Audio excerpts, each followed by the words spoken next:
G7 સમિટમાં ભાગ લેવા માટે પ્રધાનમંત્રી નરેન્દ્ર મોદી કેનેડા જશે।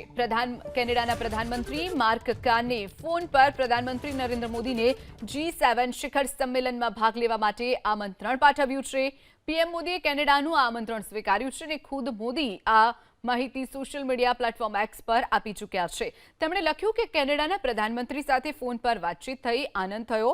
તાજેતરની ચૂંટણીઓમાં તેમની જીત બદલ અભિનંદન પણ આપ્યા અને આ મહિને કેનેડામાં યોજાનારી G7 સમિટમાં ભાગ લેવા માટે આમંત્રણ આપવા બદલ તેમણે આભાર માન્યો।